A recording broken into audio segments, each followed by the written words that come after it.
स्वामी जी, हमारे शास्त्रों में देवी देवताओं और मूर्ति पूजा का बड़ा अधिक महत्व दिया गया है। तो मुझे जानना है, क्या इनका कोई अस्तित्व है? यदि कोई अस्तित्व है तो हमारे लिए किस तरह उपयोगी हो सकते हैं? देखिए, हिंदू धर्म की एक बड़ी खासियत रही, उसने मनोविज्ञान को बहुत अच्छे ढंग से समझा। और आदमी का मनोविज्ञान जिस ढंग से संसार में प्रवेश करता है, उससे विपरीत ही संसार से निकाला जा सकता है, ये वो बहुत पहले जान गए थे। यही कारण था कि एक सन्यास की प्रक्रिया बनी। जितनी भी चीजें हैं उनका आरंभ तो यूं ही हो जाता है। जैसे कि देवी देवताओं की बात, किसी ने किसी को मानने के लिए किसी शक्तिशाली पुरुष के एक कोई शक्ति का दर्शाने के लिए उन्होंने मूर्ति बनाई। वो मूर्ति थोड़ी फेमस हुई, उसके बाद वो आदमी फेमस हो गया, धनवान रहा होगा, तो मरने से पहले उसने उसकी मंदिर बना दिया, कुछ स्थान बना दिया। धीरे धीरे यहाँ सब चीजें पूजने लग जाती। ये बात भारतीय मनीषियों ने बहुत पहले जान ली थी कि इंसान की फितरत जो है वो किसी भी चीज को अपने अनुरूप डालने की है और वो ढाल लेगा। लेकिन उन्होंने भी इसके ऊपर एक काम किया। हमेशा ही उन चीजों को जिसको मनुष्य ने अपनी फितरत बना लिया था, इस ढंग से जीवन में ढालने की कोशिश की कि जिससे वो मुक्ति का मार्ग बन सके। भारतीय मनुष्यों का हमेशा से एक काम रहा कि हर रास्ते को मुक्ति का मार्ग बनाया जा सके। तो मूर्तियों में एक तो पूजा पाठ है, एक तो मूर्तियों का उपयोग यह है कि हम उनसे मांग करते हैं। लेकिन मूर्तियों का सबसे सही स्वरूप अगर समझना हो तो समझा जाना चाहिए कि मूर्ति किस तरीके से स्थापित की जाती है और किस तरीके से विसर्जित हो। भारतीय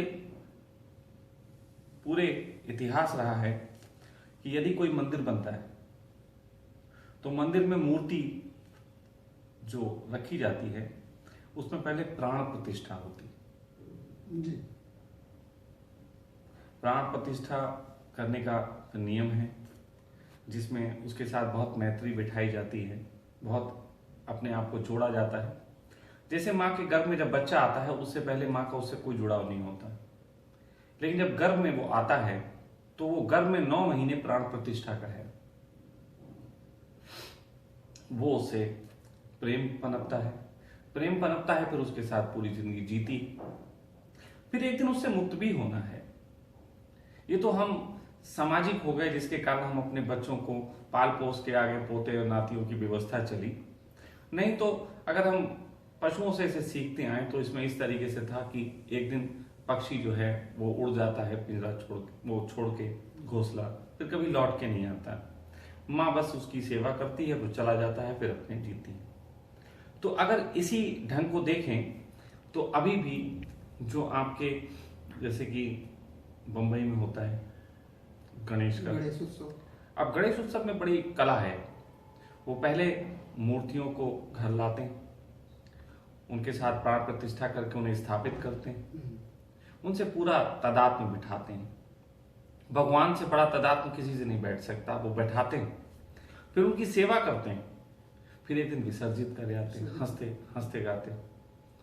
ये ढंग अगर इंसान सीख सके, मूर्तियों के साथ अभ्यास कर सके। अब बच्चों के साथ वो थोड़ी ना डुबो दे जाके, नहीं हो सकता, कानून भी उसकी मान्यता नहीं देगा और हमारा दिल भी नहीं।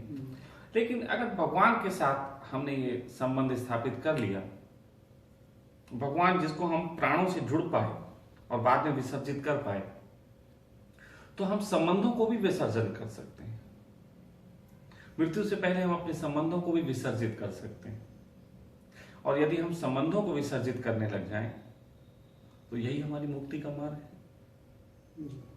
हम अपने पिता के साथ आखिरी वक्त में जब जलाने जाते हैं तो यही तो सुलूक करते हैं, लेकिन हम शव को जलाते हैं।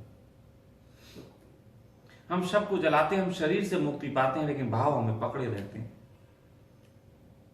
वो कहते हैं भाव त्याग दो, शरीर रह जाए कोई बात नहीं, भाव भी त्याग दो। तो ये अगर ढंग मूर्तियों के साथ हम अपना पाए तो निश्चित ही ये मुक्ति का मार्ग खुलता है। मूर्तियों के साथ हम अभ्यास कर सकते हैं। जैसे हम लकड़ी की तलवारें बनाते हैं, जब हम अपने दोस्तों के साथ तलवारबाजी सीखते हैं तो लकड़ी की तलवार से अभ्यास करते हैं। लेकिन लकड़ी की तलवार से अगर अच्छा अभ्यास हो जाए तो युद्ध में हम शत्रुओं के साथ असली तलवार में भी काम कर सकते हैं। तो मूर्ति का मैं इतना ही उपयोग मानता हूं कि अगर मूर्ति का उपयोग आप ऐसा करें कि आप उसे लकड़ी की तलवार मान लीजिए आपके संबंधों की, तो उससे आप खूब अपनी धार तेज कर सकते हैं। फिर असल में एक दिन असली संबंध भी त्यागने की बात है। जो हमारे मित्र दोस्तों के और रिश्तेदारों के पत्नी पति बच्चों के जो संबंध हैं उनको भी एक दिन तिरोहित करना है। तो मूर्ति का मैं इतना ही उपयोग मानता हूँ।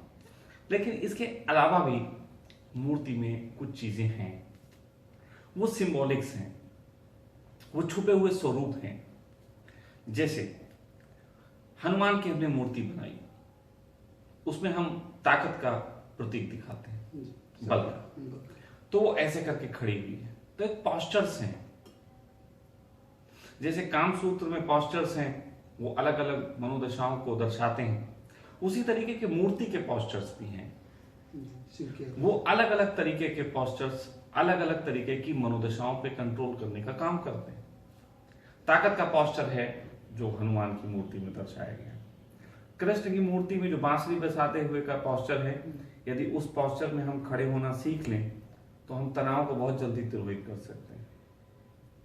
एक पैर जमीन पे, एक पैर तिरछा करके अंगूठे के बल खड़े हुए बिल्कुल शांत अगर हम हो जाएं तो उससे हम बहुत जल्दी रिलैक्स हो सकते हैं। वो ध्यान विधि है।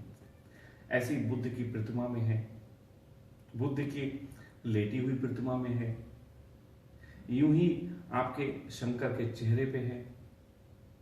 आप देखो कि मीरा थी, उसे कृष्ण की मूर्ति मिली, किसी ने बनाई होगी इतनी प्यारी कि कृष्ण का असली स्वरूप जैसा दर्शा दिया होगा, और मूर्ति को देख के उसे पिछले जन्म की याद जग गई।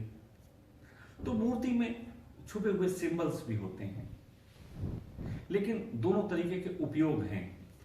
मूर्ति से मांग से कुछ नहीं होगा, मांग से क्या होगा? वो मूर्ति अगर पूरा कुछ कर सकती तो फिर अलग बात थी, फिर हम बाकी प्रयोग क्यों करते हैं। लेकिन मूर्तियों से हम एक तो जो मनीषी रहे उन्होंने मूर्तियों के माध्यम से संदेशों को आगे बढ़ाया।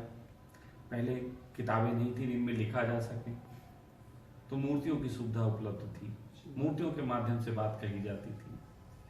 पहले चित्रकारी के माध्यम से बात कही जाती थी, फिर धीरे धीरे मूर्ति का स्वरूप आया, उसके बाद फिर हम किताबों में आए, अभी हम लोग वीडियो में आ गए हैं, आगे चल के और पता नहीं कौन कौन सी टेक्निक्स आएंगी।